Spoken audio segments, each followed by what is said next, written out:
Welcome back to Revise and Resubmit, the podcast that takes, those really dense academic papers and makes them surprisingly interesting. I'm Pavlov. And I'm Nikita. Imagine a brief moment of quiet during, a really intense academic conference. Maybe AOM 2025 in Copenhagen. You're just waiting at a pretty busy brasserie, and this, spontaneous conversation starts up. Not about the usual stuff, not the latest AI, but surprisingly, about these ancient practices, Isha Yoga, Advaita Vedanta, and how they actually feel relevant, right now, for modern challenges. That kind of spark, finding that timeless wisdom, in the middle of all the bustle, that's sort of the insight behind the research we're exploring today. So this discussion is really a summary based on a meticulously crafted and rigorously peer-reviewed article. It's published in the Applied Psychology Health and Well-Being Journal, which is pretty highly respected. Oh, absolutely. And for those of you maybe new to academic research, it's worth knowing this journal is actually one of the two official journals of the International Association of Applied Psychology, the IAAP. Right, the IAAP. Was founded way back, 1920. Yeah, it's the oldest worldwide association for psychology scholars and practitioners. So we're talking about, work published in a really established, significant place. Exactly. And this important study, it's titled Online Isha Upa Yoga for Student Mental Health and Well-Being During COVID-19. A randomized control trial. It comes from a whole team. We should really acknowledge their contributions. Tracy F.H. Chang from Rutgers. Barbara L. Lay from the University of Delaware. Triya T. Ramburn from McGill University. Sambitha Srinivasan, who's a bioengineering research consultant. Sepide Hariri and Balachundar Subramaniam. They're both from the Sadhguru Center for a Conscious Planet at Beth Israel Deaconess, Harvard Medical School. Right, and also Pradeep Purandar from Amalgamated Life Insurance Company. It's quite a collaboration. You can find the full list of everyone and their affiliations in our show notes. Right. And actually, our producer wanted to give a special thanks to Professor Tracy Chang, the first author, for some really insightful discussions they had related to all this. Now, whether or not you subscribe to our channel, we genuinely, we really urge you to make time to read this article for yourself. It's thoughtfully done, rigorously reviewed. Definitely worth the read. The link's right there in the show notes. Yeah. And today, we're going to try and break this paper down in a way that's hopefully especially helpful if you're maybe just about to start your own research journey. It's a great peek into how a really well-structured study can shed light on some pretty big societal issues. Okay, so let's unpack this. Before we even get to the solutions, the yoga part, it's really crucial to understand the situation these researchers were looking at, college life. It was already pretty tough for a lot of students, right? Oh, absolutely. The academic pressure, social stuff, money worries. It was already a high-stress environment for many. Yeah. But then COVID hit, and it was just throwing gasoline on a fire that was already kind of smoldering. Exactly. There was already data showing, a decline in undergraduate mental health even before the pandemic. Right, from Lipson and others back in 2019. Mm-hmm. And then, boom. Lockdowns, campuses shutting down, students having to move, maybe go back home, classes shifting online almost overnight. Plus this constant barrage of news about infections, deaths. It was just a massive, unprecedented disruption. And what really stands out is how that pre-existing trend of worsening mental health just collided with this acute global crisis. It created this massive, urgent need for something new, for different kinds of solutions. Solutions that could actually reach people. Precisely. Because the pandemic, it really, really highlighted how critical it is to have support that's accessible, affordable and scalable. Virtual care became essential. And the traditional support systems were just overwhelmed. Completely. Reports showed huge jumps in stress and anxiety, maybe 70% of students feeling it. Depression rates went up significantly, nearly half showing moderate to severe symptoms. That's staggering. It is. And even suicidal thoughts, around 18% reported those. So you had this huge need, but the usual in-person services were disrupted, couldn't keep up. Many young adults just couldn't get the help they needed. Okay, so this is where it gets really interesting. In-person options are struggling, so people are looking for virtual ways to help. Yoga, broadly speaking, has a good track record for mental well-being, right? That's sort of known. There's a lot of research on various forms of yoga. But the big question was, could it work effectively online for this specific crisis for these students? Yeah. And this study looked at something called Isha Upa Yoga. So what exactly is that, Isha Upa Yoga? Well, the paper defines it as pre or sub yoga. Think of them as preparatory practices, kind of getting you ready for more involved hatha yoga. Okay, preparatory and accessible. That's the key thing, especially then. It's offered freely online, pre-recorded videos by this international nonprofit, the Isha Foundation. Makes it super easy to access. Gotcha. And the study focused on 2 specific practices from Upa Yoga. That's right. The first one was Yoga Namaskar. Yoga Namaskar. What does that involve? It's a dynamic sequence, about 7 steps, includes standing poses, squats, kneeling bends, arm movements, all done with that slow, deliberate yogic breathing. Okay. And the idea behind that one? Primarily strengthening muscles, especially around the spine and lower back. And related practices like Surya Namaskar have already shown benefits for stress and anxiety reduction. Makes sense. And the second practice? Nadi Shuddhi. This one's a seated practice. Oh. It involves alternate nostril breathing, focusing on the breath. There's quite a bit of research suggesting benefits for cardiovascular health, lung function, even cognition. And importantly, evidence shows it can decrease stress, lower heart rate, blood pressure, and reduce anxiety. Choosing Upa Yoga seems pretty smart then. Foundational, easy to access. Yeah. Crucial, like you said, for a big online thing during a crisis. Exactly. It's notable. And for anyone starting research, it raises this interesting question. How do these specific kind of ancient practices actually lead to modern psychological benefit? Right. What's the mechanism? Well, the paper points to existing evidence, like the slow yogic breathing in Yoga Namaskar. That's known to trigger the relaxation response, calm the nervous system. Okay. And the alternate nostril breathing in Nadi Shuddhi. There are studies linking that directly to reduced anxiety. So these aren't just random movements or breathing patterns. They seem to be targeted ways to influence physiology and psychology. Which makes them really relevant for the kind of intense stress students were under. Precisely. So for you, if you're just starting out on your own research path, this paper is actually a great example of how to set up a really solid study. They didn't just, try something out. They used a randomized control trial, an RCT, with something called a waitlist control crossover. Now that sounds maybe a bit technical. It does sound like a mouthful. Yeah. But it's actually a really powerful design. Yeah. It helps you figure out if the thing you're testing caused the change you see. Right. Cause and effect, which is key. For this study, they got a pretty big sample, 679 participants, all undergrads, 18 or older, from 4-year universities across the U.S. Good sample size. And they were carefully, randomly put into different groups. Here's basically how it worked. One group, the intervention group, they learned and were asked to practice Upa Yoga every day for 12 weeks. The other group, the control group, they just carried on with their usual stuff for the first 4 weeks. Okay. Then, after those 4 weeks, that control group crossed over. They also learned and started practicing the Upa Yoga for the next 8 weeks. That crossover element is really neat. It means everyone eventually gets the potential benefit, which is ethically good. Yeah. But you still get that rigorous comparison in the first phase. And they were really clear about what they were measuring, and importantly, why those measures mattered. Their main things, the primary outcomes, were stress. They used a common scale called the PSS-10 for that. Perceived stress scale? And well-being, using the WEM-WBS scale. And they chose these because they wanted to look at those sort of mild to moderate issues students often face. Right, not necessarily severe clinical disorders, but that everyday struggle. Exactly. Then they had secondary outcomes, anxiety, depression, resilience, and even positive and negative feelings or affect. A nice broad look at mental state. Yeah. And the actual intervention, the yoga module, was designed to be super easy to use. Took about 25 minutes the first time with videos, audio guide, written instructions. The daily recommendation was just 3 cycles of Yoga Namaskar and 4 minutes of Nadi Shuddhi. Not a huge time commitment. Around 15 minutes a day, roughly.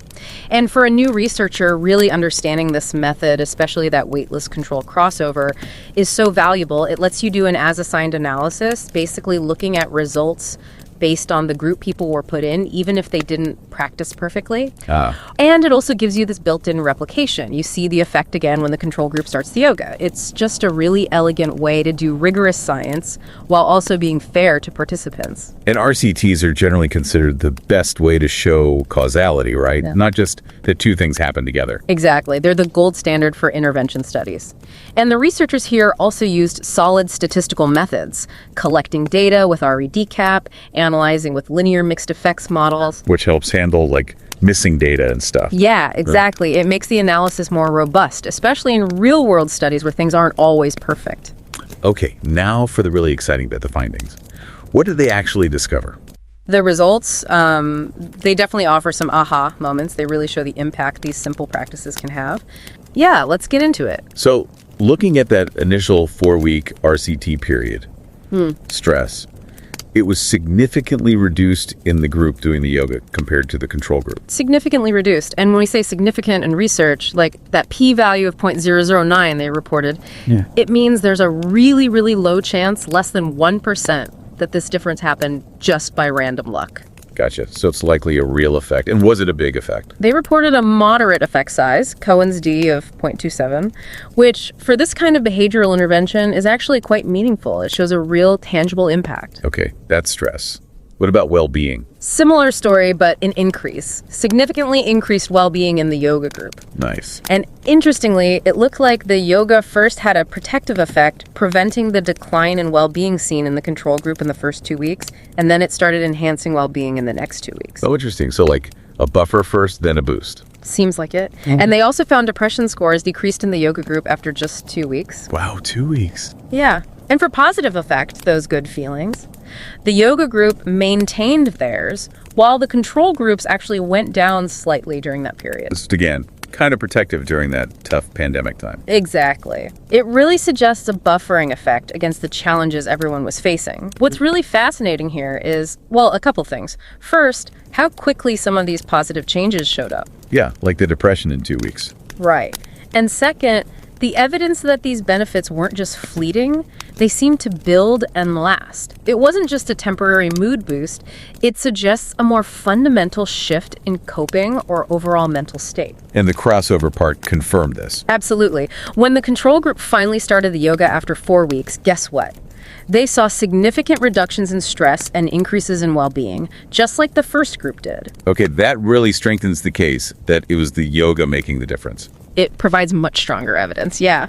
And thinking bigger picture, it really shows the potential for these kinds of brief, accessible online tools to tackle widespread mental health issues. Yeah.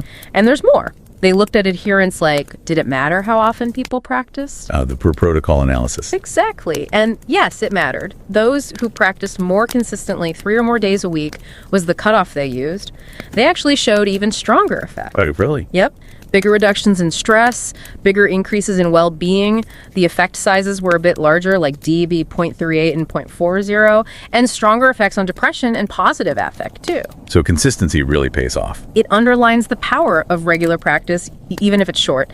And then, looking at the entire 12-week study for those who kept practicing, they found a significant sustained drop in stress over the whole period and a cumulative increase in well-being. It kept getting better. Sustained and cumulative. That's impressive. It is. And they saw similar lasting positive effects for positive affect, anxiety, and negative affect, too. Suggests real durable benefits. Okay, so as you start your own research, you'll learn pretty fast that no study is absolutely perfect. And understanding the strengths, but also the limitations is, well, it's key. It helps you appreciate the work, but also see where future research could go.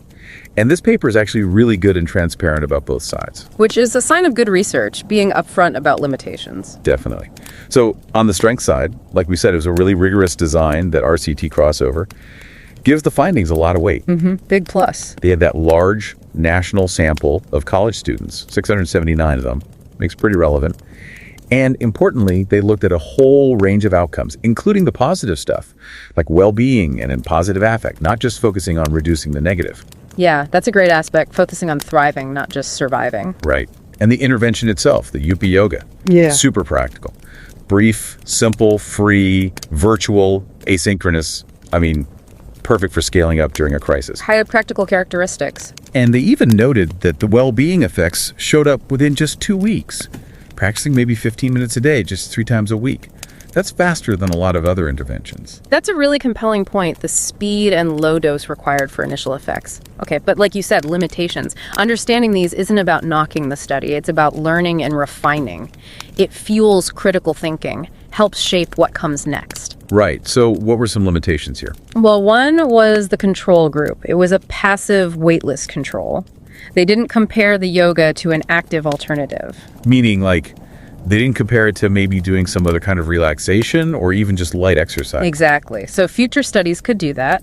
compare Isha Upa Yoga to, say, guided meditation or a stretching routine. That would tell us more about what's unique about the yoga's effects, if anything. Makes sense. What else? The initial intervention length for the main comparison, that 4-week RCT part, might have been a bit short to see significant, lasting changes in all the secondary outcomes. Some things might take longer to shift. Potentially. So future work could explore maybe higher doses, practicing longer each day, or just run the main comparison for longer than 4 weeks. Though that 4-week window might be really good for tackling acute stress spikes. Another area is data collection. This study relied on students filling out surveys, self-reporting their stress, well-being, etc. Which is common, but has drawbacks. Right. There's always a risk of, recall bias, people not remembering accurately, or maybe answering in a way they think sounds good. Social desirability bias. Exactly. So future studies could add more objective measures, maybe track heart rate variability, blood pressure, perhaps even cortisol levels through saliva samples, or even have some live teaching sessions to make sure people are doing the practices correctly. Okay, more objective data. Then there's sample generalizability.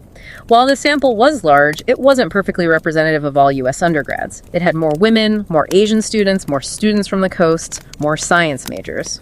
So we need to be a little cautious about saying these results apply equally to absolutely everyone. Precisely. Future research could make a concerted effort to recruit a more diverse, representative sample to see if the effects hold across different groups. And finally, adherence and retention. People sticking with the practice and staying in the study. The rates were moderate here. Lower than maybe some in-person studies? Possibly, or even some app-based interventions that have more built-in reminders or social features. This was likely affected by it being totally online during a pandemic, maybe less social accountability, different incentive levels. That's what factors in the real world. For sure. But again, this points to future directions. Maybe designing enhanced apps with, gamification, better reminders, maybe virtual group practice options to boost that engagement. So the limitations actually give us clear ideas for next steps. Exactly. They provide pathways for new researchers to build on this really valuable work. So as we wrap this up, the takeaway seems pretty clear. Even these brief, really accessible online practices like Isha Upa Yoga, they offer genuine, meaningful support. Support for college students who are facing just unprecedented mental health challenges during the pandemic. Definitely. It's a really powerful example, I think, of how ancient wisdom, when you test it rigorously like this, can actually offer very modern, very scalable solutions. The results for reducing stress and boosting well-being seem quite solid. And that leads to a very practical suggestion, right? Absolutely. Faculty, advisors, counselors, they could really consider sharing this tool. It's free, it's online. Just providing the links to the videos seems like a really straightforward, potentially high-impact thing to do. Yeah, put it on a course website, send it in emails, university resource pages. Yeah. It's low barrier, easy to share. And what's really striking, I think, is just the elegance of it. Simple, accessible tools creating real positive change, potentially on a very large scale. This study really encourages us all to think creatively about how we can support well-being, especially when the usual resources are stretched thin. Yeah. And that evidence for sustained, cumulative benefits, it really hammers home the value of consistency. Even a little bit of practice done regularly seems to genuinely build resilience and improve mental health over time. So, here's a thought to maybe leave you with. In this world that feels increasingly complex, often pretty overwhelming, what other simple, widely accessible practices, maybe ancient, maybe modern, might hold keys to unlocking well-being? And how could your future research, if you're headed that way, help bring those practices to light for the people who really need them? We're really glad you joined us for this discussion today. And remember that full article, thoughtfully crafted, rigorously peer-reviewed that we've been talking about. The link is right there in the show notes. Please do check it out. Yeah, we really encourage you to read it for yourself. Until next time, keep learning, keep questioning, and keep exploring. And don't forget to subscribe to Revise and Resubmit on Spotify and Apple Podcasts. Until next time, keep those minds curious, keep questioning, and keep revising and resubmitting.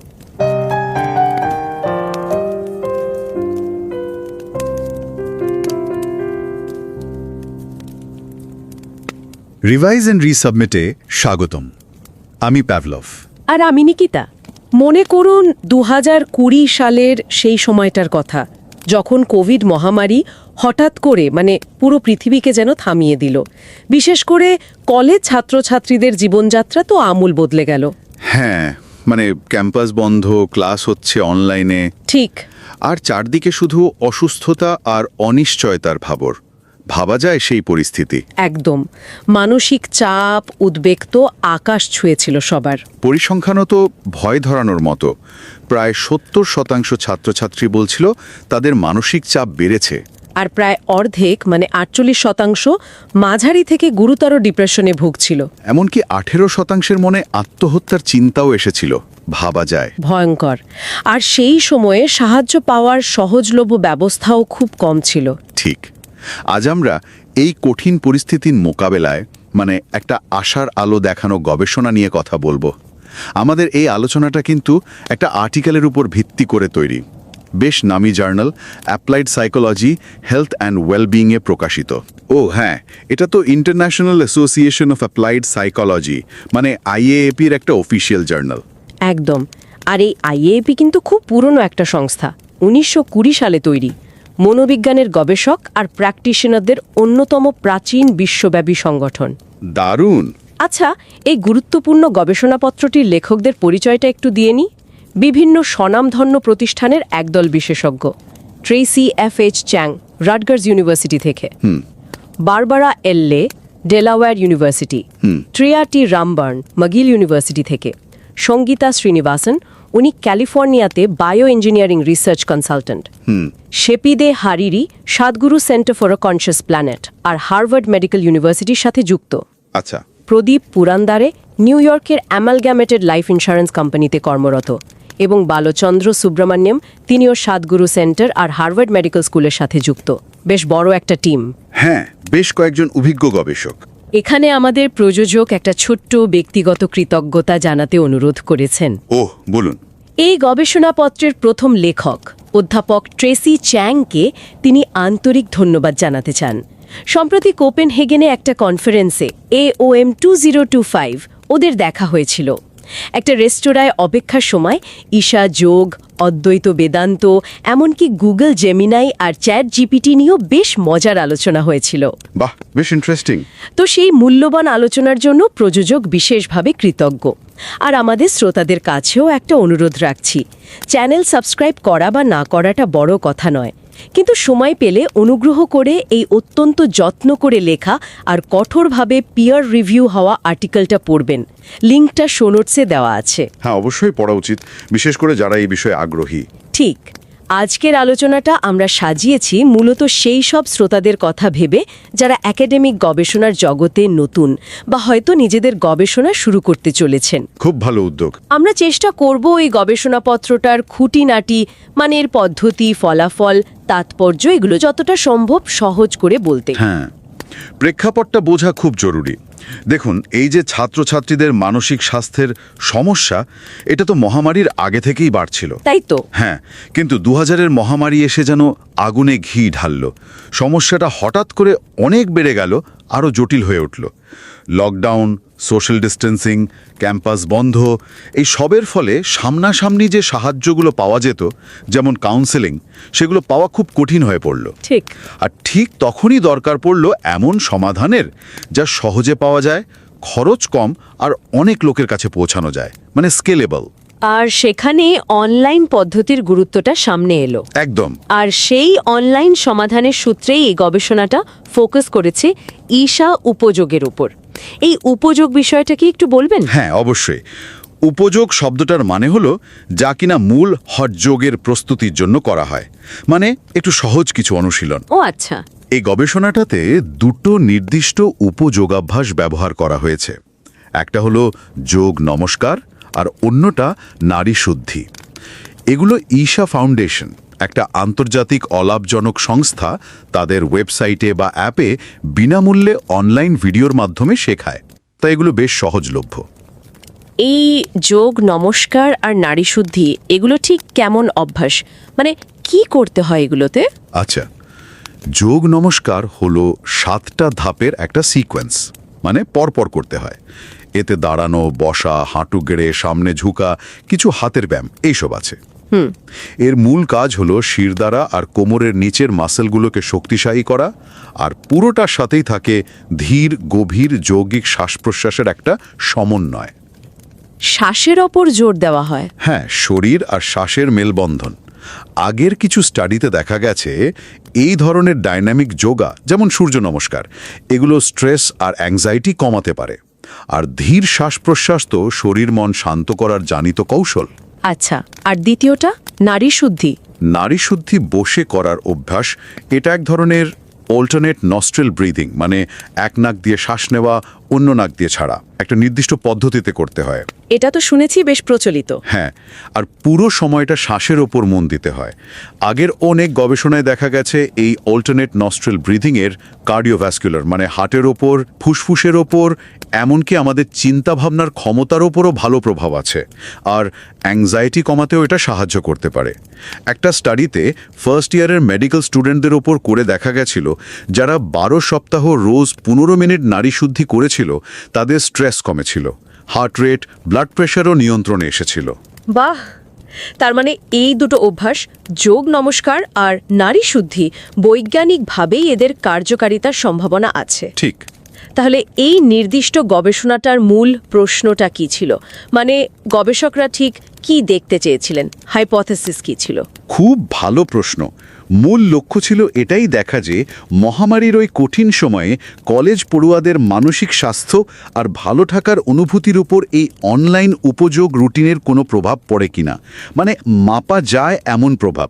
আর তাদের মূল hypothesis বা অনুমান ছিল যে যারা নিয়মিত যোগ নমস্কার আর নারী শুদ্ধি করবে, তাদের পারসিভড স্ট্রেস, মানে অনুভূত মানসিক চাপ কমবে, আর তাদের ভালো থাকার অনুভূতি বা ওয়েলবিং বাড়বে।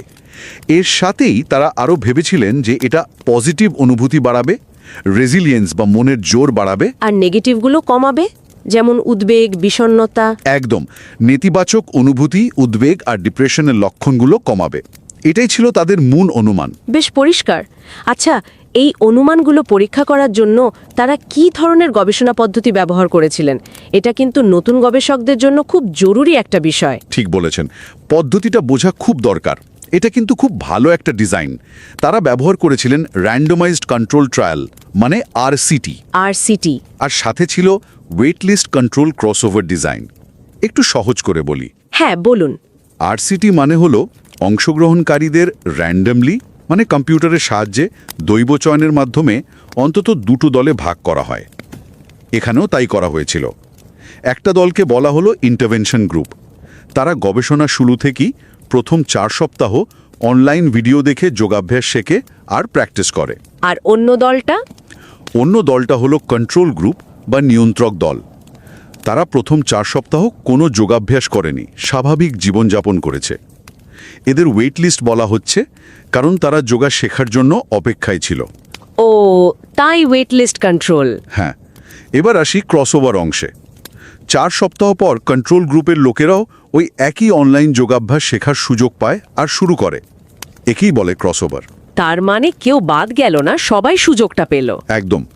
এই RCT ডিজাইনকে কিন্তু কার্যকারিতা পরীক্ষার জন্য খুব নির্ভরযোগ্য বা গোল্ড স্ট্যান্ডার্ড ধরা হয়, কারণ র্যান্ডমাইজেশনের ফলে দল দুটো শুরুতে প্রায় একই রকম থাকে। ফলে ফলাফলের পার্থক্যটা যে যোগাভ্যাসের জন্যই হচ্ছে সে বিষয়ে বেশি নিশ্চিত হওয়া যায়। ঠিক তাই, অন্য কোনো কারণে নয়। আর অনলাইন মানসিক স্বাস্থ্য গবেষণায় এই wait list control crossover design প্রায়ই ব্যবহার করা হয়। এটা নৈতিক দিক থেকেও ভালো। বুঝলাম। কারা অংশ নিয়েছিল এই গবেষণায় আর কতদিন ধরে চলেছিল এটা? আমেরিকার বিভিন্ন কলেজ আর ইউনিভার্সিটির মোট 689 জন আন্ডারগ্র্যাজুয়েট স্টুডেন্ট নাম লিখেছিল। এটা কিন্তু বেশ বড় স্যাম্পল সাইজ। হ্যাঁ, প্রায় 700 জন। হ্যাঁ, এটা ফলাফলের বিশ্বাসযোগ্যতা বাড়ায়। মূল RCT পর্বটা, মানে যেখানে দুটো দলে তুলনা করা হলো, সেটা ছিল 4 সপ্তাহের। তবে ডেটা সংগ্রহ করা হয়েছিল মোট 12 সপ্তাহ ধরে, যাতে যোগাভ্যাসের প্রভাবটা একটু লম্বা সময় ধরেও দেখা যায়। আচ্ছা, এই যে মানসিক চাপ, সুস্থতা, উদ্বেগ, বিষণ্ণতা, এই বিষয়গুলো তো অনুভূতির ব্যাপার। এগুলো মাপলেন কিভাবে? ও ভালো প্রশ্ন। এগুলো মাপার জন্য মনোবিজ্ঞানে বেশ কিছু চালু, মানে প্রতিষ্ঠিত আর নির্ভরযোগ্য প্রশ্নমালা বা স্কেল ব্যবহার করা হয়েছে। যেমন ধরুন, মানসিক চাপ মাপার জন্য পারসিভড স্ট্রেস স্কেল বা PSS-10, সার্বিক সুস্থতা বা ভালো থাকার অনুভূতি মাপার জন্য ওয়ার্ক এডিনবার্গ ওয়েলবিং স্কেল বা WEMWBS, উদ্বেগ আর ডিপ্রেশনের সাধারণ লক্ষণগুলো চট করে দেখে নেওয়ার জন্য একটা ছোট্ট প্রশ্নাবলী PHQ-4। আচ্ছা। মানুষের মনের পজিটিভ আর নেগেটিভ অনুভূতি মাপার জন্য PANA স্কেল, আর কঠিন পরিস্থিতিতে মানিয়ে নেওয়ার ক্ষমতা বা রেজিলিয়েন্স মাপার জন্য ব্রিফ রেজিলিয়েন্স স্কেল বা BRS। এসব ডেটা নেওয়া হয়েছিল অনলাইন সার্ভের মাধ্যমে, মানে অংশগ্রহণকারীরা নিজেরা একটা সুরক্ষিত প্ল্যাটফর্মে রেড ক্যাপ নির্দিষ্ট সময়ে পরপর এই ফর্মগুলো ফিল আপ করেছিল, তাই এগুলোকে সেলফ রিপোর্টেড ডেটা বলে। এবার তাহলে আসি সবচেয়ে জরুরি প্রশ্নে, ফলাফল কি পাওয়া গেল? সত্যি কি এই অনলাইন উপযোগ সাহায্য করেছিল?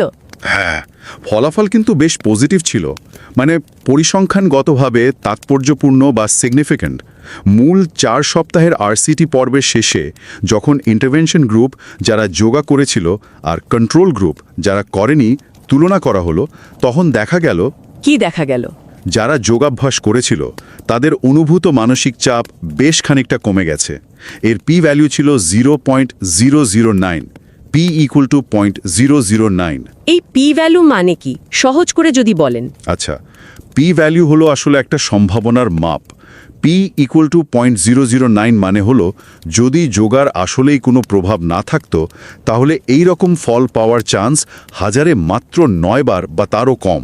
ও, মানে খুবই কম সম্ভাবনা যে এটা এমনি এমনি হয়েছে। ঠিক, তাই আমরা বলতে পারি এই চাপ কমাটা সম্ভবত যোগাভ্যাসের কারণেই হয়েছে। একই সাথে ওই 4 সপ্তাহে যারা যোগা করেছিল তাদের সার্বিক সুস্থতা বা ভালো থাকার অনুভূতিও উল্লেখযোগ্যভাবে বেড়েছিল, p=0.002। এখানেও p-ভ্যালু বেশ কম। আর কন্ট্রোল গ্রুপের যারা যোগা করেনি, তাদের মধ্যে এই 4 সপ্তাহে মানসিক চাপ বা সুস্থতার ক্ষেত্রে এমন কোনো গুরুত্বপূর্ণ পরিবর্তন দেখা যায়নি। ইন্টারেস্টিং। এটা তো গেল প্রথম 4 সপ্তাহের কথা, কিন্তু তারপর যখন কন্ট্রোল গ্রুপের লোকেরা যোগা শুরু করলো, মানে ক্রসওভারের পর, তখন? চমৎকার পয়েন্ট, এটাই তো এই ডিজাইনের মজা। যখন কন্ট্রোল গ্রুপের সদস্যরা 4 সপ্তাহ পর যোগা শুরু করলো, তাদের মধ্যেও একই রকম পজিটিভ প্রভাব দেখা গেল। তাদেরও মানসিক চাপ উল্লেখযোগ্যভাবে কমল, এক্ষেত্রে p.001, মানে 1000-এ একবারও কম চান্স যেটা এমনি হয়েছে। বাহ। আর সুস্থতাও উল্লেখযোগ্যভাবে বাড়ল, p.001। এটা খুব ইম্পর্ট্যান্ট ফাইন্ডিং। কেন? কারণ এটা আরও জোর দিয়ে প্রমাণ করে যে ছাত্রছাত্রীদের অবস্থার উন্নতিটা শুধু সময়ের সাথে সাথে বা পরিস্থিতি স্বাভাবিক হওয়ার কারণে হয়নি, বরং যোগাভ্যাস শুরু করার ফলেই হয়েছে। বোঝা গেল। তাহলে প্রধান ফলাফল হলো মানসিক চাপ কমা আর সুস্থতা বাড়া। অন্যান্য যে বিষয়গুলো মেপেছিলেন, যেমন উদ্বেগ, বিষণ্ণতা বা মনের পজিটিভ নেগেটিভ অনুভূতি, সেগুলোর কি হলো? সেগুলোর ক্ষেত্রেও কিছু ভালো প্রভাব দেখা গেছে, যেমন ডিপ্রেশনের লক্ষণ কমাতেও এটা কিছুটা সাহায্য করেছে, বিশেষ করে প্রথম 2 সপ্তাহের মধ্যেই। আরেকটা বেশ মজার জিনিস হলো পজিটিভ অনুভূতি ধরে রাখতে সাহায্য করেছে। সেটা কি রকম? দেখুন, মহামারীর ওই সময়ে স্বাভাবিকভাবেই মানুষের মনের জোর বা পজিটিভ ফিলিং কমে যাওয়ার কথা। কন্ট্রোল গ্রুপে সেটাই দেখা গিয়েছিল। তাদের পজিটিভ অনুভূতি 4 সপ্তাহে একটু কমেছিল, কিন্তু যারা যোগা করছিল তাদের কমেনি, বরং স্থিতিশীল ছিল।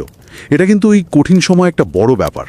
হ্যাঁ, তা তো বটেই। আর যখন 12 সপ্তাহের শেষে সবার রেজাল্ট একসাথে দেখা হলো, মানে যারা প্রথম থেকে শুরু করেছিল আর যারা 4 সপ্তাহ পর শুরু করেছিল, তখন দেখা গেল প্রায় সব ক্ষেত্রেই উন্নতি হয়েছে। সবার মধ্যে সামগ্রিকভাবে মানসিক চাপ, উদ্বেগ, ডিপ্রেশন, নেগেটিভ অনুভূতি কমেছে আর সুস্থতা ও পজিটিভ অনুভূতি বেড়েছে। প্রায় সব কটা ক্ষেত্রে এই উন্নতিটা পরিসংখ্যানগতভাবে খুবই তাৎপর্যপূর্ণ ছিল। বেশিরভাগ ক্ষেত্রে p.001। তার মানে নিয়মিত করলে উপকার হচ্ছে। কিন্তু সবাই কি নিয়মিত করেছিল? মানে এই যে প্র্যাকটিসের ধারাবাহিকতা বা অ্যাডহেরেন্স, সেটার কি কোনো ভূমিকা ছিল ফলাফলে? অবশ্যই ছিল। গবেষকরা এটাও খুব ভালো করে দেখেছেন। তারা অংশগ্রহণকারীদের 2 ভাগে ভাগ করেন। যারা সপ্তাহে অন্তত 3 দিন বা তার বেশি যোগা করেছে, এদের বলছেন অ্যাডহেরেন্স বা নিয়মনিষ্ঠ, আর যারা তার চেয়ে কম করেছে। দেখা গেল যারা বেশি নিয়ম মেনে করেছে তাদের মধ্যে উন্নতিটা আরও বেশি স্পষ্ট ছিল, বিশেষ করে সুস্থতা বাড়ার ক্ষেত্রে। তার মানে নিয়মিত করাটা জরুরি। হ্যাঁ, শুধু শুরু করলেই হবে না, নিয়মিত চালিয়ে গেলে ফল ভালো পাওয়া যায়। তবে এখানে একটা বাস্তব চ্যালেঞ্জের কথাও বলতে হবে, যা গবেষকরা নিজেরাও স্বীকার করেছেন। কি সেটা? এই ধরনের অনলাইন সেলফ পেসড স্টাডিতে, মানে যেখানে লোকে নিজের সুবিধা মতো সময়ে করে, একটা সমস্যা হলো অনেকেই মাঝপথে ছেড়ে দেয় বা ডেটা দেওয়া বন্ধ করে দেয়। ও ড্রপ আউট। হ্যাঁ, ড্রপ আউট রেট এই গবেষণাতেও সেটা বেশ বেশি ছিল। যেমন 4 সপ্তাহ শেষে প্রায় 55 থেকে 65% অংশগ্রহণকারী আর সার্ভে পূরণ করেননি। 55-65%, বেশ অনেকটা তো। হ্যাঁ, আর 12 সপ্তাহের শেষে এই হারটা বেড়ে প্রায় 87-89% হয়ে গিয়েছিল। ও, এত বেশি! এর কারণ কি হতে পারে? আর এটা কি ফলাফলের ওপর কোনো প্রভাব ফেলে? হ্যাঁ, হারটা বেশ উঁচু, কারণ অনেক কিছুই হতে পারে। অনলাইন স্টাডিতে তো সরাসরি কাউকে দেখা যায় না, তাই মোটিভেশন ধরে রাখা কঠিন। হয়তো ছাত্রছাত্রীদের ব্যস্ততা, পরীক্ষার চাপ, বা হয়তো তারা যোগা করে সঙ্গে সঙ্গে কোনো ফল না পেয়ে আগ্রহ হারিয়ে ফেলেছে। এটা অনলাইন গবেষণার একটা পরিচিত সমস্যা। আর এর প্রভাব? হ্যাঁ, ফলাফলের উপর প্রভাব পড়তে পারে, কারণ যারা শেষ পর্যন্ত টিকে ছিল তারা হয়তো অন্যদের চেয়ে বেশি মোটিভেটেড ছিল, বা যোগার প্রতি আগ্রহ বেশি ছিল, বা শুরু থেকেই একটু ভালো অবস্থায় ছিল। তাই ফলাফলটা হয়তো সব ছাত্রছাত্রীর জন্য সমানভাবে প্রযোজ্য নাও হতে পারে। গবেষকরা এটা নিয়ে আলোচনা করেছেন এবং ডেটা অ্যানালিসিসের সময় কিছু কৌশল ব্যবহার করে এর প্রভাব কমানোর চেষ্টাও করেছেন। বোঝা গেল। তাহলে সব মিলিয়ে এই গবেষণার সবচেয়ে ভালো বা শক্তিশালী দিক কোনগুলো? দ্বিতীয়ত, স্যাম্পল সাইজ বেশ বড়, প্রায় 700 জন। এটা ফলাফলের বিশ্বাসযোগ্যতা বাড়ায়। তৃতীয়ত, এই গবেষণাটা শুধু নেগেটিভ দিকগুলো, মানে চাপ বা উদ্বেগ কমানো, তা নিয়েই ভাবিনি, বরং পজিটিভ দিক যেমন সুস্থতা বাড়ানো সেটার উপরও জোর দিয়েছে। এটাকে পজিটিভ সাইকোলজির অ্যাঙ্গেল বলা যায়। এটা ভালো পয়েন্ট। আর আমার কাছে সবচেয়ে গুরুত্বপূর্ণ মনে হয়েছে যে সমাধানটা ওরা দেখিয়েছে সেটা খুব বাস্তবসম্মত। এই যোগাভ্যাস করতে দিনে মাত্র 15 মিনিটের মতো লাগে। ঠিক ছাত্রছাত্রীদের ব্যস্ত জীবনে করা সম্ভব। ঠিক শেখা সহজ, বিনামূল্যে অনলাইন ভিডিও আছে, যে কোনো জায়গা থেকে করা যায়। এই সহজলভ্যতা আর কম খরচ এটাকে খুব আকর্ষণীয় করে তুলেছে। তা ঠিক। আর সীমাবদ্ধতা? কোনো গবেষণাই তো নিখুঁত নয়। এই স্টাডির দুর্বল দিকগুলো কি ছিল? একদম ঠিক। ভালো গবেষকরা সবসময় নিজেদের কাজের সীমাবদ্ধতা তুলে ধরেন। এখানেও তাই করা হয়েছে। কিছু প্রধান সীমাবদ্ধতা হলো: 1, কন্ট্রোল গ্রুপটা ছিল প্যাসিভ, মানে তারা যোগা করেনি কিন্তু তাদের অন্য কোনো স্বাস্থ্যকর অভ্যাসও করতে বলা হয়নি। ও আচ্ছা। তাই আমরা বলতে পারি যোগা কিছু না করার চেয়ে ভালো, কিন্তু অন্য কোনো কিছুর সাথে এর তুলনা করা যায় না এই স্টাডি থেকে। 2, সব ডেটা সেলফ রিপোর্টেড, মানে লোকে নিজে যা জানিয়েছে তার উপর ভিত্তি করে। এতে কিছুটা ভুল বা বায়াস থাকতে পারে। নিজের সম্পর্কে বলার সময় একটু এদিক ওদিক হতেই পারে। হ্যাঁ। 3, অংশগ্রহণকারীরা ঠিকঠাক যোগা করছিল কিনা বা কতটা মন দিয়ে করছিল সেটা সরাসরি দেখার উপায় ছিল না। 4, স্যাম্পলটা হয়তো আমেরিকার সব কলেজ স্টুডেন্টদের রিপ্রেজেন্ট করে না, যেমন মহিলা আর এশিয়ান স্টুডেন্ট একটু বেশি ছিল। তাই ফলাফলটা অন্যদের ক্ষেত্রেও একই হবে কিনা সেটা বলা কঠিন। ঠিক। আর 5 নম্বর, ওই যে বললাম ড্রপ আউট রেট বেশ বেশি ছিল। যারা টিকে ছিল তারা হয়তো একটু অন্যরকম ছিল। এই সীমাবদ্ধতাগুলো মাথায় রাখা দরকার ফলাফল বোঝার সময়। আচ্ছা, এবার একটু অন্যদিকে যাই। আমরা শুরুতেই বলেছিলাম যে এই আলোচনাটা নতুন গবেষকদের জন্য কাজে আসতে পারে। যারা গবেষণা জগতে নতুন, তাদের জন্য এই স্টাডি থেকে কি শেখার আছে? নতুন গবেষকদের জন্য এটা একটা দারুণ কেস স্টাডি হতে পারে। কয়েকটা দিক বলি। প্রথমত, এটা দেখায় কিভাবে একটা বাস্তব সমস্যা, যেমন ছাত্রছাত্রীদের মানসিক চাপ, সেটাকে চিহ্নিত করে তার সমাধানের জন্য একটা নির্দিষ্ট ইন্টারভেনশন, এখানে অনলাইন উপযোগ বেছে নিয়ে সেটার কার্যকারিতা বৈজ্ঞানিকভাবে পরীক্ষা করা যায়। মানে একটা ভালো রিসার্চ কোয়েশ্চেন তৈরি করা আর সেটার উত্তর খোঁজার পদ্ধতি। একদম। দ্বিতীয়ত, গবেষণা পদ্ধতির খুঁটিনাটি বোঝা। কেন RCT, কেন ওই নির্দিষ্ট স্কেলগুলো বাছা হলো, ডেটা অ্যানালিসিস কিভাবে করা হলো। যেমন এই গবেষণায় লিনিয়ার মিক্সড এফেক্টস মডেলস বা LMM ব্যবহার করা হয়েছে। এটা এই ধরনের গবেষণার জন্য খুব কাজের, যেখানে একই লোকের কাছ থেকে বারবার ডেটা নেওয়া হয়। মানে সময়ের সাথে পরিবর্তন দেখার জন্য। হ্যাঁ, ব্যক্তিভেদে পার্থক্য আর সময়ের সাথে পরিবর্তন দুটোকেই একসাথে সামলাতে পারে LLM। নতুন গবেষকদের এই অ্যাডভান্সড কিন্তু দরকারি পদ্ধতিগুলো জানা উচিত। আর কিছু? তৃতীয়ত, ফলাফলের ব্যাখ্যা। এখানেই আসে ইন্টেন্ট টু ট্রিট বা ITT আর পর প্রোটোকল অ্যানালিসিসের ধারণা। ও হ্যাঁ, ড্রপ আউটের প্রসঙ্গে বলেছিলেন। হ্যাঁ, আইটিটি বিশ্লেষণে গবেষণার শুরুতে যারা যে দলে ছিল তাদের সবাইকেই সেই দলেই রেখে অ্যানালিসিস করা হয়, তারা নিয়ম মানুক বা না মানুক। এটা অনেকটা বাস্তব পৃথিবীর মতো। এটা আমাদের বুঝতে সাহায্য করে যে বাস্তবে এই যোগা পদ্ধতি চালু করলে কেমন ফল হতে পারে। আর পার প্রোটোকল প্রোটোকল বিশ্লেষণে শুধু তাদেরকেই নেওয়া হয় যারা নিয়ম ঠিকঠাক মেনেছে। এটা দেখায় যে যদি কেউ নিয়ম মানে তাহলে এই যোগার সেরা ফল কি হতে পারে। তার মানে দুটো বিশ্লেষণই দরকারি। হ্যাঁ, দুটোই দরকারি, আর তারা ভিন্ন কিন্তু পরিপূরক তথ্য দেয়। আর সব শেষে সবচেয়ে গুরুত্বপূর্ণ শিক্ষা হলো ভালো গবেষকরা নিজেদের কাজের সীমাবদ্ধতাগুলো স্পষ্টভাবে স্বীকার করেন আর ভবিষ্যতের জন্য দিকনির্দেশ দেন। এই পেপারেও সেটাই করা হয়েছে। এই স্বচ্ছতাটা খুব জরুরি। চমৎকারভাবে বললেন। বিশেষ করে এলএলএম, আইটিটি, প্রোটোকল এই বিষয়গুলো নতুন গবেষকদের জন্য খুবই কাজের হবে। তাহলে এই বিস্তারিত আলোচনার পর আমরা যদি পুরো বিষয়টাকে একটা ছোট্ট সারসংক্ষেপে নিয়ে আসি। সংক্ষেপে বললে এই গবেষণা যথেষ্ট শক্তিশালী প্রমাণ দিচ্ছে যে অনলাইন ঈশা উপযোগ, বিশেষ করে যোগ নমস্কার আর নারী শুদ্ধি, কোভিড-19 মহামারীর মতো কঠিন সময়ে কলেজ ছাত্রছাত্রীদের মানসিক চাপ কমাতে আর সার্বিক সুস্থতা বাড়াতে একটা কার্যকর, সম্ভাবনাময় আর সবচেয়ে বড় কথা খুব সহজলভ্য একটা উপায় হতে পারে। আর এর সুবিধা হলো এটা ছোট, ফ্রি আর যে কোনো জায়গা থেকে করা যায়। একদম, দিনে মাত্র 15 মিনিট লাগে। যদিও কিছু সীমাবদ্ধতা আছে আর আরও গবেষণা দরকার, যেমন বিভিন্ন ডোজে বা বিভিন্ন গ্রুপের ওপর প্রভাব কেমন বা দীর্ঘমেয়াদী ফল কি, তবুও এই ফলাফল খুব আশাব্যঞ্জক।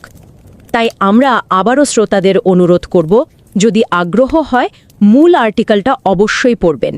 লিংক শো নোটসে আছে। আচ্ছা, আজকের আলোচনা শেষ করার আগে একটা প্রশ্ন বা চিন্তার খোরাক রেখে যাই। হ্যাঁ, নিশ্চয়ই। দেখুন, আজকাল আমরা সবাই, শুধু ছাত্রছাত্রী নয়, সব পেশার মানুষই প্রচুর তথ্যের চাপ, মানে ইনফরমেশন ওভারলোড আর খুব দ্রুত বদলাতে থাকা একটা পৃথিবীর মধ্যে আছি।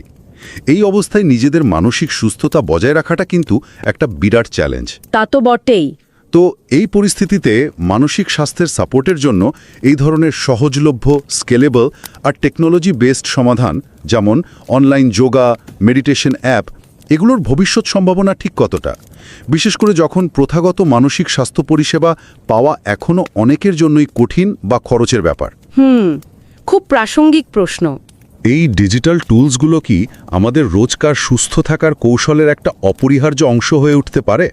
শুধু ছাত্রছাত্রী নয়, যারা গবেষণা বা অন্য কোনো স্ট্রেসফুল পেশায় আছেন তাদের জন্য কি এর গুরুত্ব আছে? এটা নিয়ে ভাবার অবকাশ রইল।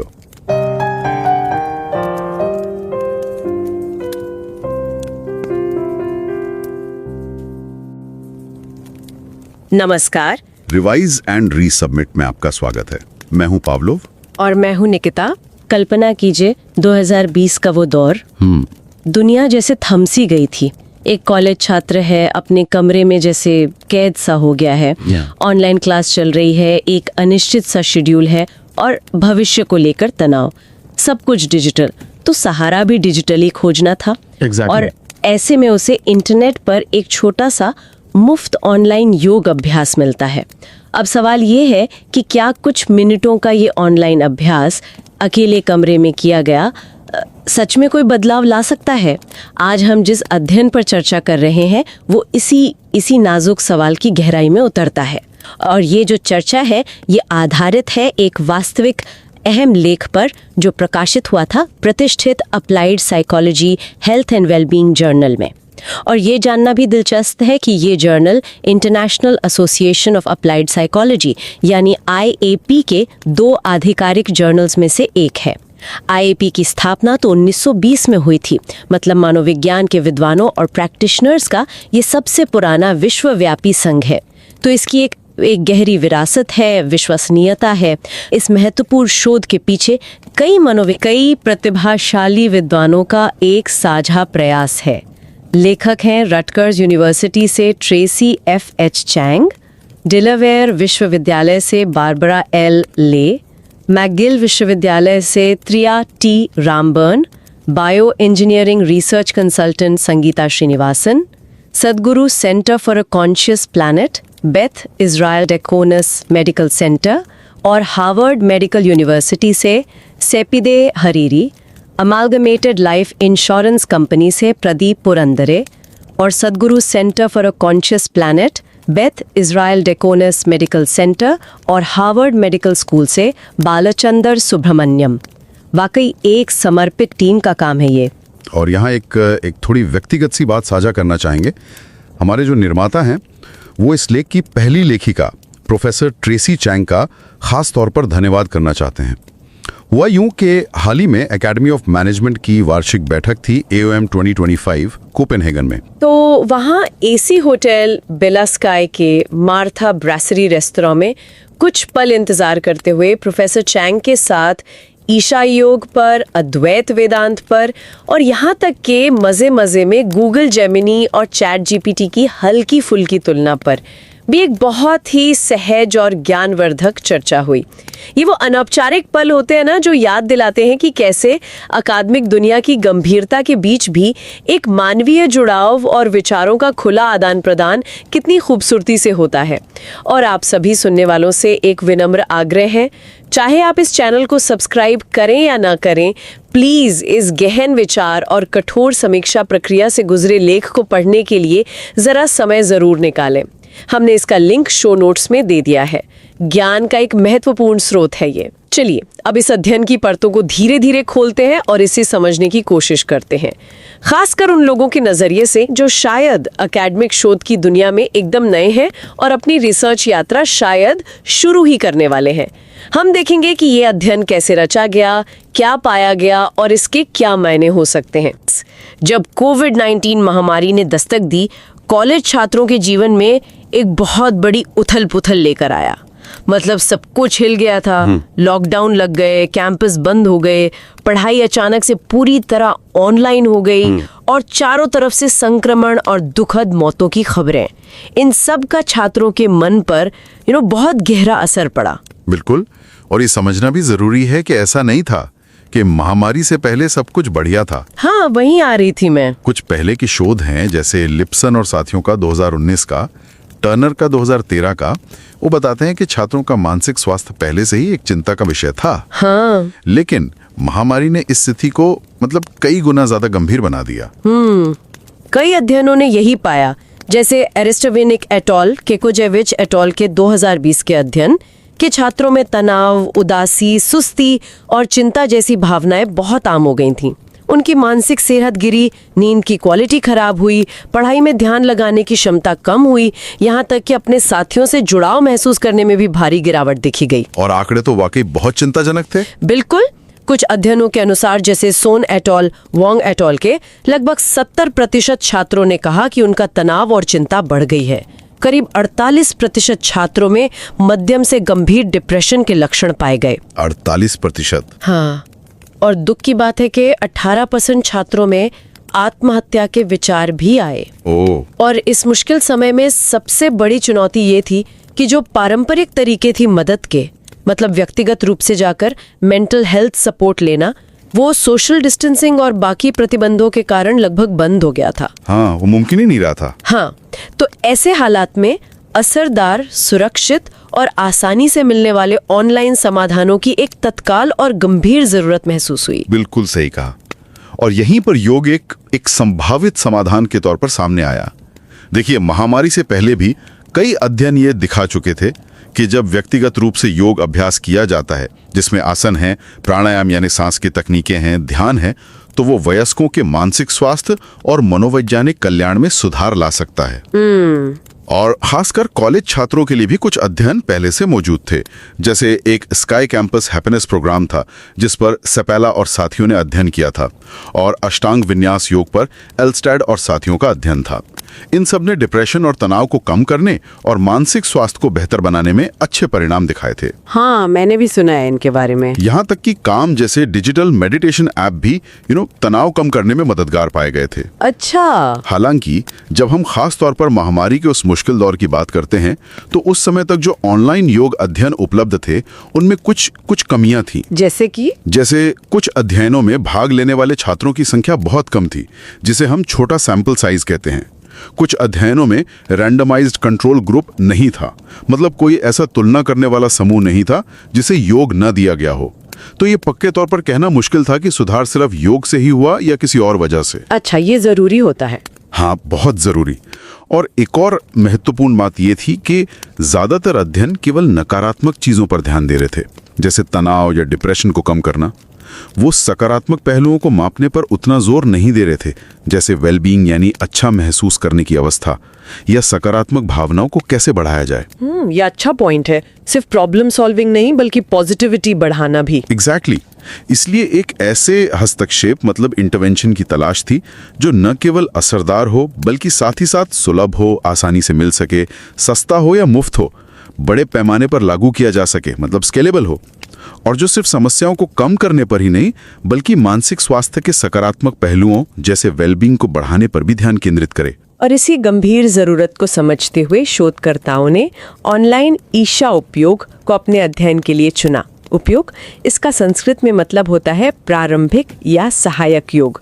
इसे अक्सर हठ योग के जो थोड़े मुश्किल अभ्यास होते हैं उनके लिए शरीर और मन को तैयार करने वाली एक नींव के रूप में देखा जाता है।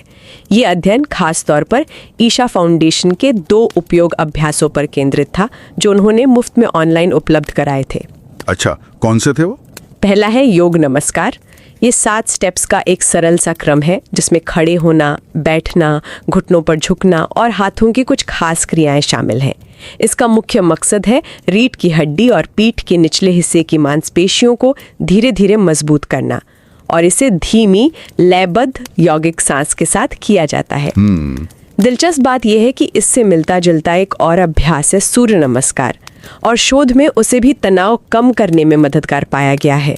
तो योग नमस्कार भी उसी दिशा में एक सरल प्रयास है। समझ गया। और दूसरा अभ्यास है नाड़ी शुद्धि। ये बैठकर किया जाने वाला वैकल्पिक नासिका श्वास मतलब ऑल्टरनेट नॉस्ट्रल ब्रीदिंग का एक बहुत ही जाना माना रूप है।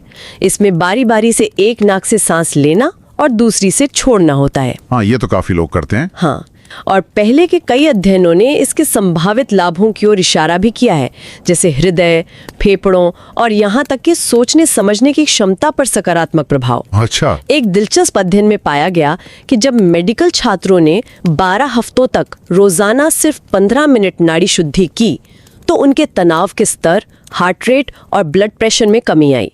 चिंता कम करने में भी इसके संभावित लाभ देखे गए हैं। एक अध्ययन में पाया गया कि इसने पब्लिक स्पीकिंग से होने वाली चिंता को कम करने में मदद की। हाँ, ये तो काफी प्रभावशाली लगता है। सिर्फ 15 मिनट रोजाना? हाँ, बिल्कुल। बहुत अच्छी तरह से समझाया आपने इन अभ्यासों को। अब सबसे महत्वपूर्ण हिस्सा आता है, खासकर उन लोगों के लिए जो रिसर्च की प्रक्रिया को समझना चाहते हैं। शोधकर्ताओं ने ये कैसे पता लगाया कि ये ऑनलाइन उपयोग कार्यक्रम वास्तव में प्रभावी है या नहीं? उन्होंने इसके लिए एक बहुत ही व्यवस्थित और भरोसेमंद वैज्ञानिक तरीका इस्तेमाल किया जिसे रैंडमाइज्ड कंट्रोल ट्रायल RCT कहते हैं। चिकित्सा और मनोवैज्ञानिक शोध में इसे अक्सर प्रभावशीलता जांचने का, कह सकते हैं, सबसे बढ़िया तरीका माना जाता है। रैंडमाइज्ड कंट्रोल ट्रायल, अच्छा, ये क्या होता है आसान शब्दों में? हाँ, बिल्कुल। RCT का सरल मतलब है कि अध्ययन में भाग लेने वाले छात्रों को पूरी तरह से रैंडम तरीके से, मतलब बिना किसी की पसंद या चुनाव के, कंप्यूटर द्वारा 2 ग्रुप्स में बांटा गया। पहला, इंटरवेंशन ग्रुप। इस ग्रुप के छात्रों को तुरंत योग अभ्यास मतलब योग नमस्कार और नाड़ी शुद्धि ऑनलाइन वीडियो से सीखने और अगले 12 हफ्तों तक रोजाना करने को कहा गया। कम से कम 3 बार योग नमस्कार और 4 मिनट नाड़ी शुद्धि रोज। और दूसरा ग्रुप था कंट्रोल ग्रुप, जिसे वेट लिस्ट कंट्रोल ग्रुप भी कह सकते हैं। इस ग्रुप के छात्रों को थोड़ा इंतजार करने को कहा गया। उन्हें पहले 4 हफ्तों तक अपनी रोज की दिनचर्या जारी रखने और केवल ऑनलाइन सर्वे भरने के लिए कहा गया। उन्हें योग अभ्यास तुरंत नहीं सिखाया गया। वो एक तरह से वेटिंग लिस्ट पर थे। अच्छा, तो एक ग्रुप ने योग शुरू किया, दूसरे ने इंतजार किया। बिल्कुल। और इस डिजाइन में एक और खास बात थी, क्रॉसओवर। क्रॉसओवर? हाँ, हुआ ये कि पहले 4 हफ्ते बीत जाने के बाद कंट्रोल ग्रुप के छात्रों को भी, जो इंतजार कर रहे थे, वही योग अभ्यास सीखने और अगले 8 हफ्तों तक करने का मौका दिया गया। इसे वेटलिस्ट कंट्रोल क्रॉसओवर डिजाइन कहते हैं। अच्छा, तो अंत में सबको मौका मिला। हाँ, इसके कई फायदे हैं। एक तो ये नैतिक रूप से बेहतर है क्योंकि अंत में सभी को इंटरवेंशन का लाभ मिलता है। दूसरा, रिसर्च के लिहाज से ये हमें कंट्रोल ग्रुप के अंदर ही तुलना करने का मौका देता है। मतलब हम देख सकते हैं कि योग शुरू करने से पहले उनकी स्थिति क्या थी और योग शुरू करने के बाद उनमें क्या बदलाव आया। ये तो अच्छा तरीका है। बिल्कुल। सारा डेटा इकट्ठा करने के लिए रेड कैप नाम के एक सुरक्षित ऑनलाइन प्लेटफॉर्म का इस्तेमाल किया गया, जहां छात्र नियमित अंतराल पर सर्वे भरते थे। प्रतिभागियों के रूप में अमेरिका की 4 वर्षीय डिग्री देने वाली यूनिवर्सिटीज के 18 साल या उससे ज्यादा उम्र के अंडर ग्रेजुएट छात्रों को चुना गया। शुरुआत में कुल 679 प्रतिभागियों ने बेसलाइन सर्वे पूरा किया, जिनमें से 326 इंटरवेंशन ग्रुप में गए और 352 कंट्रोल ग्रुप में। ठीक है। अब ये समझना भी जरूरी है कि शोधकर्ताओं ने योग के असर को मापा कैसे। उन्होंने सिर्फ ये नहीं पूछा कि कैसा लग रहा है, बल्कि उन्होंने पहले से स्थापित और मान्य वैज्ञानिक प्रश्नावली, मतलब वैलिडेटेड क्वेश्चनएयर का इस्तेमाल किया। हाँ, ये जानना जरूरी है, क्या क्या मापा गया। हाँ, तो मुख्य रूप से 2 चीजों पर फोकस था, जिन्हें प्राइमरी आउटकम कहते हैं। एक तो तनाव, जिसे परसीव्ड स्ट्रेस स्केल PSS-10 से हर 4 हफ्ते में मापा गया। ये मापता है कि लोग अपनी जिंदगी को कितना अप्रत्याशित, बेकाबू और बोझिल महसूस करते हैं। और दूसरा था वेलबींग, जिसे Warwick Edinburgh wellbeing scale WMWBS से हर 2 हफ्ते में मापा। ये सिर्फ समस्याओं का ना होना नहीं, बल्कि एक पॉजिटिव मानसिक स्थिति, आशावाद और कामकाज को मापता है। तनाव और वेलबींग ये मुख्य थे। हाँ, और इसके अलावा कुछ और चीजें भी देखी, जिन्हें सेकेंडरी आउटकम कहते हैं, जैसे सकारात्मक और नकारात्मक भावनाएं। ये पैनास शॉर्ट फॉर्म से हर हफ्ते मापी गई। चिंता और डिप्रेशन, ये PHQ-4 नाम के एक छोटे टूल से हर 2 हफ्ते में। और लचीलापन या दृढ़ता, मतलब मुश्किलों से उभरने की क्षमता, जिसे ब्रीफ रेजिलियंस स्केल BRS से हर 4 हफ्ते में मापा गया। अच्छा, तो काफी सारी चीजें मापी गई। हाँ, इन कई अलग अलग मापों का इस्तेमाल करने से योग के प्रभाव की एक ज्यादा डिटेल्ड और बारीक तस्वीर मिल पाती है, बजाय इसके कि सिर्फ 1-2 पहलुओं पर ही ध्यान दें। बिल्कुल। तो अब आते हैं उस सबसे बड़े सवाल पर, जिसका हम सभी को इंतजार है। क्या ये ऑनलाइन उपयोग कार्यक्रम वास्तव में काम कर गया? अध्ययन के नतीजे क्या रहे? चलिए अब नतीजों की दुनिया में चलते हैं। RCT के पहले 4 हफ्तों के नतीजे।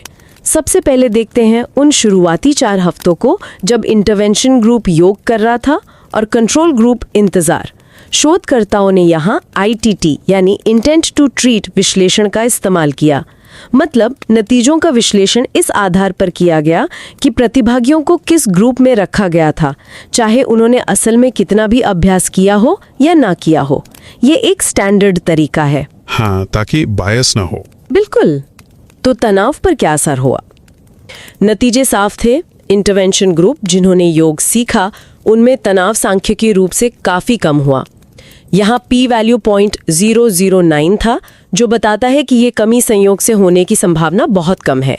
प्रभाव का आकार, जिसे D से दिखाते हैं, 0.27 था, जिसे एक ठीक ठाक मध्यम प्रभाव माना जाता है। वहीं कंट्रोल ग्रुप के तनाव के स्तर में कोई खास बदलाव नहीं आया। ये तो सीधा असर दिख रहा है। हाँ, अब वेलबींग की बात करें तो यहाँ भी अच्छे नतीजे मिले। इंटरवेंशन ग्रुप में वेलबींग काफ़ी बढ़ी, p = 0.002 और प्रभाव का आकार D = 0.32 यहाँ भी मध्यम था। इसमें एक और दिलचस्प पैटर्न दिखा। पहले 2 हफ्तों में कंट्रोल ग्रुप की वेलबींग थोड़ी कम हुई थी, शायद महामारी के बढ़ते दबाव के कारण। अच्छा। जबकि इंटरवेंशन ग्रुप की वेलबींग स्थिर रही। ऐसा लगा जैसे योग ने वेलबींग को गिरने से बचाया, एक तरह का सुरक्षात्मक प्रभाव। वाह।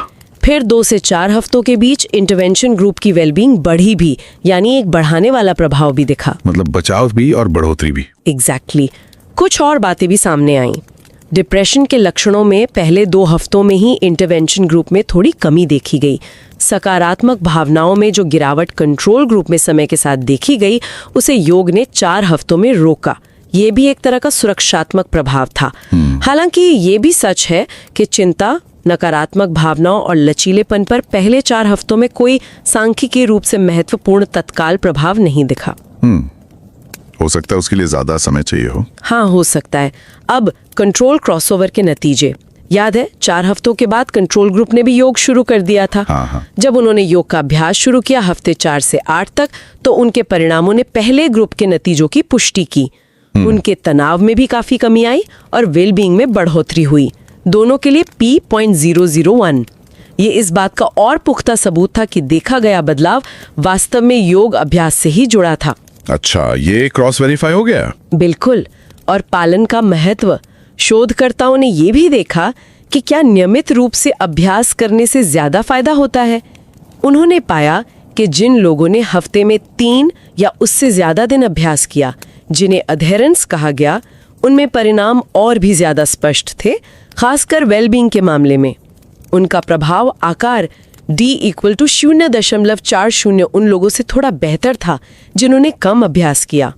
तो मतलब रेगुलर करना जरूरी है। हाँ, इससे ये सरल लेकिन महत्वपूर्ण बात पता चलती है कि सिर्फ योग सीखना ही काफी नहीं है, बल्कि नियमित रूप से अभ्यास करना वास्तव में मायने रखता है। और दीर्घकालिक प्रभाव, 12 हफ्तों के बाद जब अध्ययन 12 हफ्तों के बाद खत्म हुआ तो तस्वीर और भी पॉजिटिव थी।